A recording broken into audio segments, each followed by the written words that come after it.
अस्सलाम वालेकुम। पाठ 4 आदर्श बदला।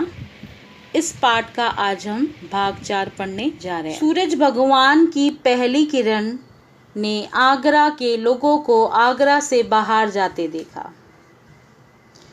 साधु की प्रार्थना पर सर्वसाधारण को भी उसके जीवन और मृत्यु का तमाशा देखने की आज्ञा दे दी गई थी। साधु की विद्वता की धाक दूर दूर तक फैल गई थी। जो कभी अकबर की सवारी देखने को भी घर से बाहर आना पसंद नहीं करते थे, आज वे भी नई पगड़ियां बांधकर निकल रहे थे। कहने का तात्पर्य है, आज वह दिन आ ही गया था जिस दिन बैजू बावरा और तानसेन में संगीत मुकाबला होना था। सुबह सवेरे ही जैसे ही सूरज की पहली किरण धरती पर पड़ती है, सभी लोग जो नगर निवासी है वो आगरे के वन की तरफ चलते हैं। यह अनुमति खुद बैजू ने जो कि अकबर से दिलवाई थी कि सभी नगर निवासी भी वहां जमा हो ताकि वह उसके जीवन और मृत्यु का तमाशा देख सके। साधु इतना विद्वान था ये तो सभी लोग जानते थे, और जो लोग अकबर की सवारी होने पर भी निकलना पसंद नहीं करते थे, पर आज वह बैजू और तानसेन के संगीत मुकाबले को देखने के लिए बड़े ही आतुर से व्याकुल से होते हुए सुबह से ही निकल पड़े। ऐसा जान पड़ता था कि आज नगर से बाहर वन में एक नया नगर ही बस गया हो। सभी लोग जो है वह नगर के बाहर चलते बने। वहां जहां कनातें लगी थी, जहां चंदनियां तनी थी, टेंट बनाए गए थे, सजाया गया था, बाहर कुर्सियां लगाई थी, मेज लगा दिए गए थे, कुर्सियां बाहर सजी हुई थी। इधर जनता बढ़ रही थी और उधर उद्विग्नता और अधीरता से गान युद्ध के समय की प्रतीक्षा कर रही थी। सभी लोग बड़े ही बेचैन थे।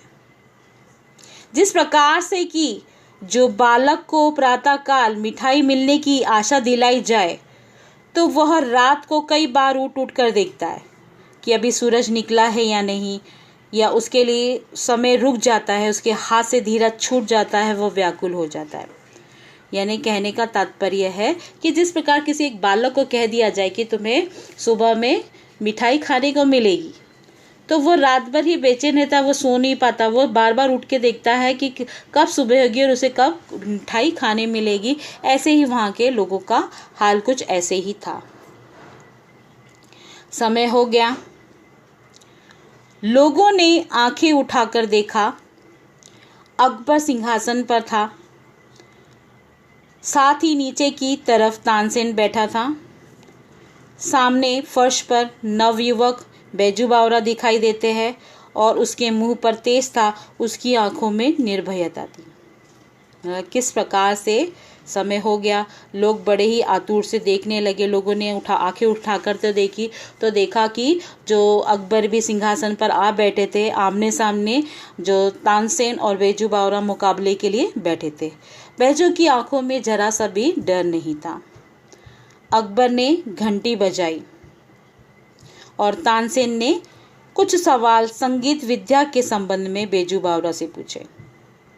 अकबर ने घंटी बजाई, मतलब उन्होंने हरी झंडी हिला दी और प्रतियोगिता शुरू हो गई। कुछ जो सवाल थे संगीत विद्या से संबंधित, तानसेन ने बैजू बावरा से पूछे। बैजू ने उनका सही उचित उत्तर दिए तो लोगों ने भी हर्ष से तालियां पीट दी। कहने का मतलब है कि वह खुशी से उन्होंने भी तालियां बजा दी। हर मुंह से जय हो बलिहारी बलिहारी, बलिहारी मतलब है न्यौछावर होना, की ध्वनि निकलने लगी। सभी लोग बड़े खुश हो गए। इसके बाद बैजू बावरा ने सितार हाथ में ले ली और जब तक वह उसके पर्दों को हिलाया तो जनता जैसे ब्रह्मानंद में लीन हो गई। जैसे ही बैजू बावरा ने सितार हाथ में लेके उसने वैसे ही उसके पर्दों को बजाना चालू किया, वैसे ही जितने लोग थे, जनता थी, वह ब्रह्मानंद में बड़े आनंद में लीन हो गए थे। पेड़ों के पत्तों तक निशब्द हो गए थे। वायु रुक गई थी। सुनने वाला मंत्रमुग्ध सुधहीन हुए सिर हिलाने लगे थे। पेड़ों के पत्ते भी निशब्द हो गए। कहने का मतलब है कि जो पेड़ के पत्ते भी खड़खड़ाहट कर रहे थे वह भी एक समय के लिए शांत हो गए, निशब्द हो गए। हवा जैसे रुक गई थी। सभी लोग, पूरा वातावरण ही मंत्रमुग्ध हो गया था। बैजू बावरे की उंगलियां सितार पर दौड़ रही थी। उन तारों पर राग विद्या निछावर हो रही थी और लोगों के मन क्या हो रहे थे, उछल रहे थे, झूम रहे थे, थिरक रहे थे। ऐसा लगता था कि सारे विश्व की मस्ती ही आ गई। सभी इस चीज़ में क्या थे, लीन हो गए थे। उसके संगीत को सुनते ऐसा लग गया था मानो थोड़ी देर के लिए ब्रह्मानंद ही क्या हो गया हो, रुक गया हो।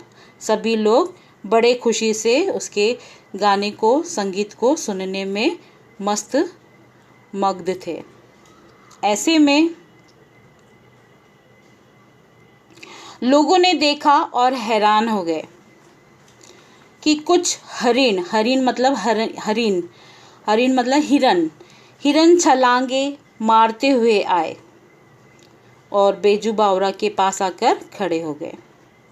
बैजू बावरा सितार बजाता रहा। वे हरिण सुनते रहे और दर्शक असाधारण दृश्य देखते रहे। अब वन में थे। जैसे ही बैजू ने अपना संगीत शुरू किया, यहाँ तक कि जो हरिण जंगल से हिरन थे वह भी चौकड़ी मारते हुए उसके पास में आके खड़े हो गए, बेसुध से खड़े हुए थे। वह उसका जो है सितार बजाते हुए सुन रहे थे। दर्शक भी सभी ये दृश्य बड़े आतुरता से देख रहे थे। हरिण मस्त और बेसुध थे, उन्हें कोई भी सुध नहीं थी। बैजू बावरा से सितार हाथ में रख दी और अपनी फूलों की मालाएं उतार कर उन्हें पहना दी। बैजू बावरा ने अपने जो है गले से मालाएं निकाली, जो फूलों की माला उसके गले में थी, और वो फूलों की माला उसने उन हिरन को पहना दी। फूलों के स्पर्श से, जैसे ही फूलों का स्पर्श उनके गले पे पड़ा, जो हिरन थे उन्हें सुध आ गई और वो चौकड़ी भरते हुए गायब हो गए। बैजू ने कहा, तानसेन मेरी फूलमालाएं यहाँ मंगवा दे तो मैं जानूं कि आप क्या है राग विद्या जानते हैं। मैं तभी जानूंगा आप राग विद्या में निपुण हैं जबकि मेरी मालाएं जो हिरन के गले में मैं पहनाई और वो यहाँ से चले गए, उन्हें वापस बुलाओ, तभी मैं मान सकता हूँ कि आप बहुत ही निपुण हो। तानसेन सितार हाथ में लेकर उसे अपनी पूर्ण प्रवीणता के साथ बजाने लगा। आज तक उसने कभी ऐसी अच्छी सितार, ऐसी एकाग्रता से कभी नहीं बजाई थी। सितार के साथ वह आप सितार बन गया, पसीना पसीना हो गया, उसके अपने तन की भी सुध न रही और वह सितार के बिना जैसे उसके संसार में कुछ भी नहीं था। वो पूरा अपना बजाने में पूरा योगदान दे रहा था, पर लोग उसमें बिल्कुल भी निपुण नहीं हो पा रहे थे, बिल्कुल भी उसका संगीत का आनंद नहीं ले पा रहे थे। आज उसने यह बजाया जो कभी ना बजाया था। वो पसीना पसीना हो गया, फिर भी लोग उसको आनंद उठाने में असमर्थ थे। उसने जो बजाया जो कभी ना बजा सकता था, वो सितार की बाजी ना थी, वो आज जीवन और मृत्यु की क्या थी, बाजी थी। आज तक उसने अनाड़ी देखे थे, उसके सामने सभी लोग कैसे थे, अनाड़ी थे, पर आज उसके सामने एक उस्ताद बैठा था।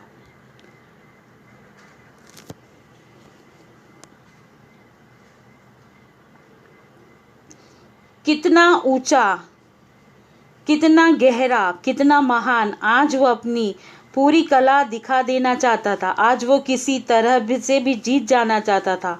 आज वह किसी भी तरह से क्या करना चाहता था, जीता रहना चाहता था। बहुत समय बीत गया, सितार बजती रही, उंगलियां दुखने लगी, मगर लोगों ने आज तानसेन को पसंद नहीं किया। सूरज और जुगनू का मुकाबला ही क्या, वह बजाता रहा पर कोई भी उसका आनंद नहीं उठाया, कोई भी उसके धुन में इतना लीन नहीं हो पाया। जिस प्रकार से सूरज और जुगनू का मुकाबला ही क्या, सूरज यहाँ पर बैजू को कहा गया है और जुगनू जो कि तानसेन को कहा गया। आज से पहले उन्होंने जुगनू देखे थे, आज उन्हें सूरज ही देख लिया। जुगनू की बहुत ही छोटी सी रोशनी होती है, परंतु जो सूरज है वह पूरे लोगों संसार को क्या देता है, प्रकाश देता है। बहुत चेष्टा करने पर भी जब कोई हिरण नहीं आया तो तानसेन की आंखों के सामने क्या होने लगी, मौत नाचने लगी। देह पसीना, पूरा शरीर पसीने से भीग गया। उसे लज्जा महसूस होने लगी, उसका मुख जैसे शर्म के मारे लाल हो गया। आखिर खिसियाना होकर बोला, ये हरिण अचानक इधर आ निकले थे और राग की तासीर से नहीं आए थे। हिम्मत से है तो अब दोबारा बुला कर दिखाओ। उसने कहा, ये तुम्हारा राग सुनकर नहीं आए थे, वो तो वन है तो वो भागते हुए यहाँ पर चले आए थे। अगर वाकई में तुम्हारा राग इतना मधुर और इतना निपुण है तो तुम में इतनी ताकत है तो फिर वापस से उन हिरण को बुला के दिखाइए। बैजू बावरा मुस्कुराया और धीरे से बोला, बहुत अच्छा, दोबारा बुला कर दिखाता हूँ। यह कहकर उसने फिर से तार पकड़ ली।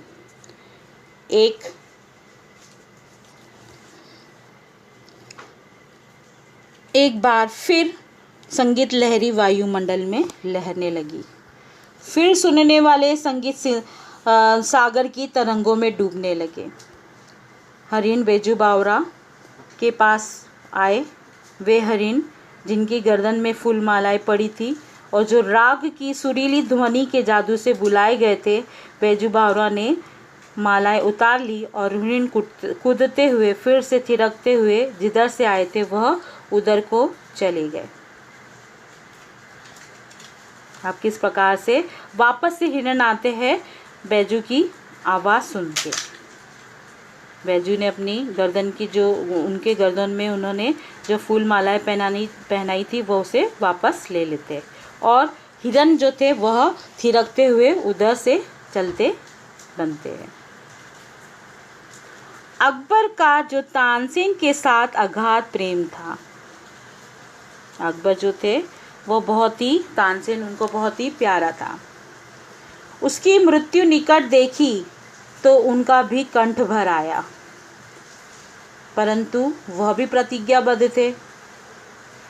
वे विवश होकर उठे और संक्षेप में उन्होंने अपना निर्णय सुना दिया। वो ना चाहते हुए भी उनको उठना पड़ा। उन्होंने जो संक्षेप में बहुत ही कम उसमें अपना निर्णय सुनाया। बैजू बावरा जीत गया, तानसेन हार गया। अब तानसेन की जान बैजू बावरा के हाथ में है। तानसेन कांपता हुआ उठा, कांपता हुआ आगे बढ़ा और कांपता हुआ बैजू के पांव में गिर पड़ा। फिर जिसने अपने जीवन में किसी पर दया ना की थी वह लोगों की मृत्यु आसानी से ले लेता था। आज वह किसी के ऊपर दया नहीं करता था, आज वह खुद दया के पात्र हो गया। इस समय दया के लिए वह गिड़गिड़ा रहा था और कह रहा था, मेरे प्राण ना लो। बैजू बावरा ने कहा, मुझे तुम्हारे प्राण लेने की चाह नहीं, तुम उस निष्ठुर नियम को उड़वा दो। मैं नहीं चाहता कि मैं तुम्हारी जान लूं, पर मैं ये चाहता हूं कि जो तुमने कठोर नियम बनाए हैं उसे तुम हटा दो कि कोई आगरे की सीमाओं के अंदर गाय अगर तानसेन के जोड़ का ना हो तो मरवा दिया जाए। अगर जो तुम्हारा ये नियम है, कठोर नियम है कि तुम्हारा मुकाबला कोई नहीं कर सकता संगीत में, तो उसे मरवा दिया जाए। तो ये जो है नियम उसको हटा दो। अकबर ने अधीर होकर कहा, व्याकुल होकर कहा, यह नियम अभी इसी क्षण से उड़ा दिया गया। अकबर ने कहा, खुश होकर कहा कि हाँ, आज से ये नियम हट गया। तानसेन बैजू बावरा के चरणों में गिर गया और दीनता से कहने लगा, मैं आपका उपकार जीवन भर ना भूलूंगा। बैजू ने जवाब दिया, 12 वर्ष पहले की बात है। आपने एक बच्चे की जान बख्शी थी। आज उस बच्चे ने आपकी जान बख्शी है। तानसेन हैरान होकर देखने लगा। उसे उस 12 वर्ष पहले की बात याद आई कि किस प्रकार से उन्होंने उसके पिता को मृत्युदंड दिया था। फिर थोड़ा देर बाद उसे पुरानी वही बात याद आई। एक भूली हुई, एक धुंधली सी बात याद आ गई। इस प्रकार से यह बैजू का आदर्श बदला था। ये कहानी यहीं समाप्त होती है। इसके जो पाठ के पीछे के स्वाध्याय है वो मैं आपको नेक्स्ट भाग में करा दूँगी इंशाल्लाह। अल्लाह हाफिज़।